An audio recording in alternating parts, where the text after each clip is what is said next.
In this video, I want you to promise me something, and that is to stop fighting life and instead to just flow with it.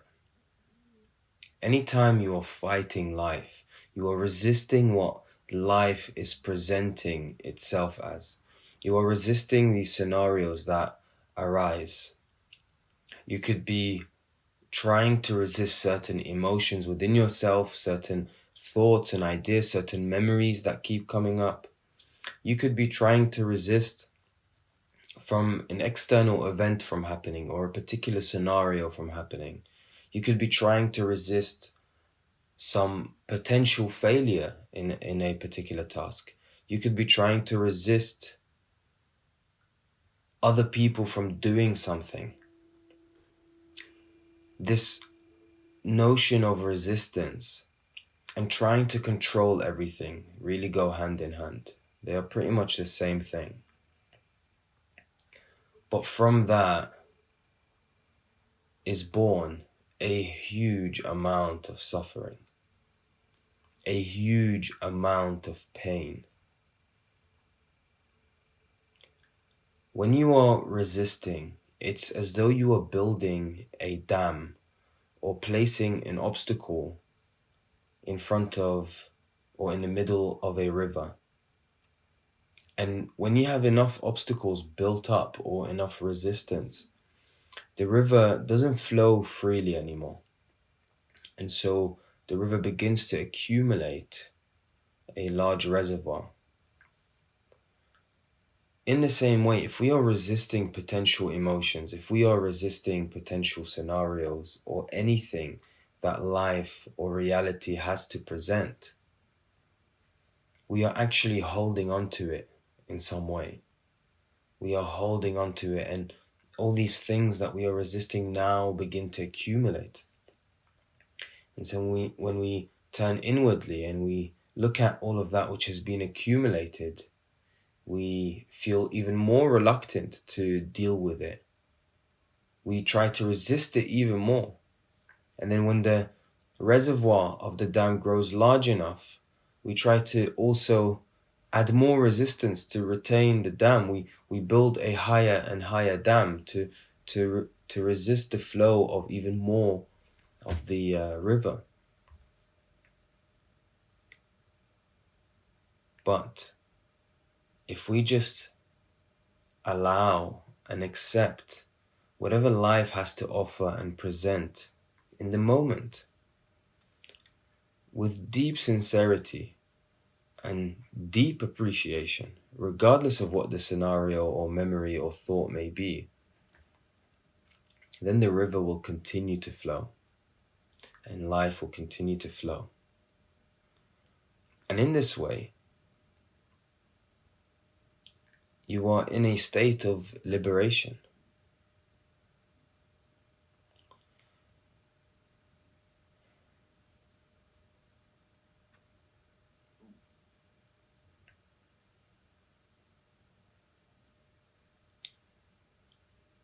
So don't fight life. Allow life to just flow. This can also be seen in a different way, where you are life. And so in another way, stop fighting yourself. Allow yourself to just flow.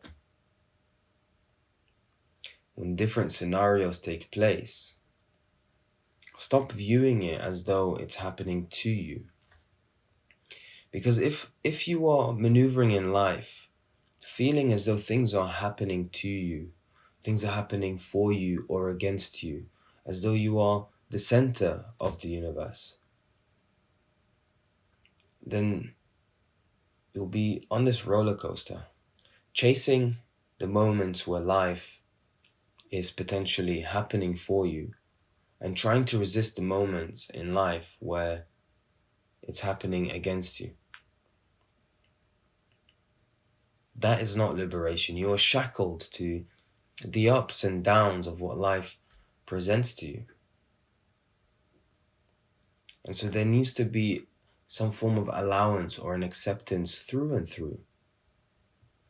Now, whatever life or reality presents in the moment, there is no control over this. And so trying to resist what takes place in the moment is implying that you do have control over this. And this illusory sense of control actually prolongs the effects of suffering, prolongs the effects of resistance and creating obstacles, because it's illusory. And so this is why you end up in a place where you look around and you just feel like everything is working against you. Like, why always me? Why am I always the one who is attacked? Why am I always the one who is hurt? But really, it's about the perspective. It's about the narrative that you are holding on to and attached to.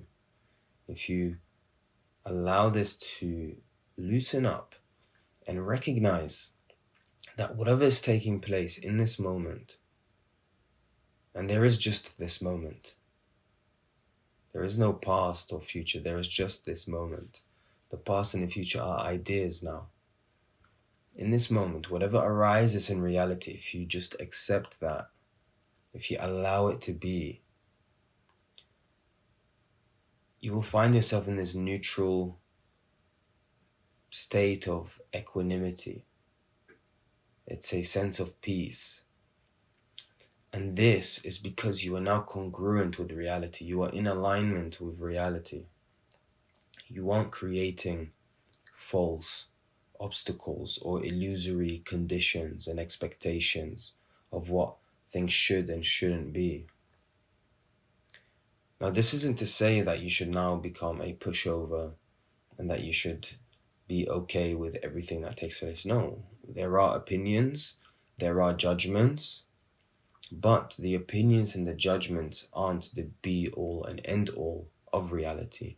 They are not conditions that are supposed to be imposed on reality. Judgments and opinions that arise, that help us use our cognitive ability to steer our perspective and impose and direct energy and actions into certain activities and so on, and create decisions. That isn't the be-all, end-all, and that should only be used as a tool after reality is accepted and allowed as it is.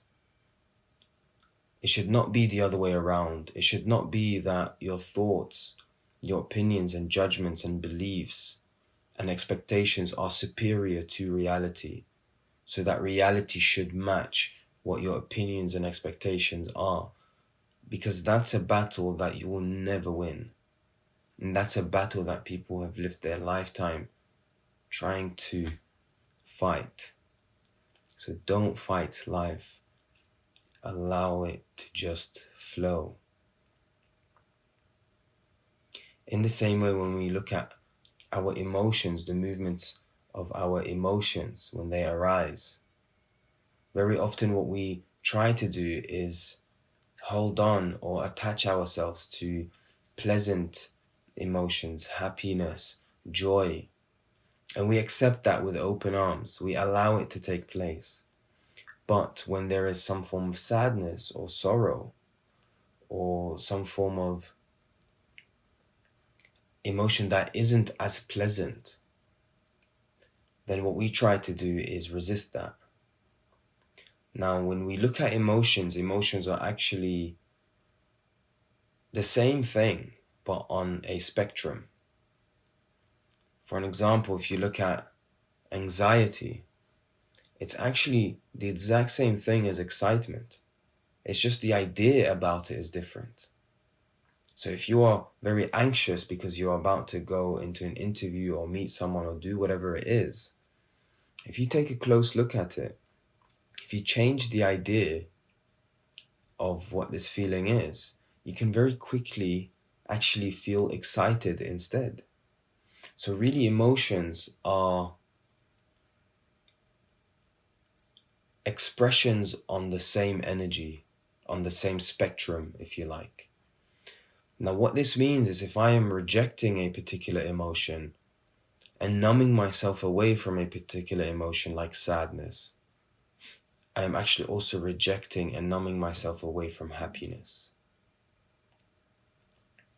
And another indication is to intellectually prove to you that emotions are the same thing, is that when you're sad, you cry. And when you are happy, you may smile and laugh. But the physical expressions and the feelings can also interchangeably take place. You could actually laugh in sadness, and you can actually cry in happiness. And so really there isn't actually a clear, isolated emotion. It's all these expressions that are felt are on a spectrum. Now, if we reject one part of the spectrum, the entire spectrum is numbed and rejected to some extent. And so we keep numbing the emotions, and then eventually nothing is felt, or tiny sprinkles of things or emotions are felt. And so life loses its color. Everything just seems black and white. And so now you just want to stay in bed. You don't want to get up and do anything. And you just don't have the energy now to get up and do anything because it feels like it's pointless. It's all black and white. And it's a perpetual cycle. And for all you know, you are diagnosed with something. This is why if we allow life and reality to just manifest itself in the way it does, we're not imposing anything on how the moon should position itself. We're not imposing anything on how the planet should rotate itself. I reckon if we had daily awareness of how the planet rotates itself, there will eventually be a group of people who try to tamper with it as well. If it's something that is a part of our daily lives, well, it kind of is. But if the position of the moon is somehow affecting a certain part of our daily activities, if the position of the moon is somehow affecting our bank accounts, eventually there will be a group of people to try and align the moon in a particular way. But we don't because it isn't. And so in the same way, reality is taking place just like how the moon is positioned, just like how anything else is taking place. And so when the opinions and thoughts and judgments and expectations come to try and impose how reality should be shaped, there is a massive mismatch that brings about a lot of suffering. And it's almost like a disconnect from reality. And so if there's a deep sense of acceptance and surrender and allowance, you are now in alignment with reality, and this is actually empowering. We try to isolate things and block things and resist things because we want to remain empowered. But the true empowerment is in the unity and alignment and congruency with reality and the flow of reality and what is. So don't fight life. Allow it to flow. Thank you so much for watching. This is Hassan from the Spiritual Walks. And we are all on a journey towards the truth.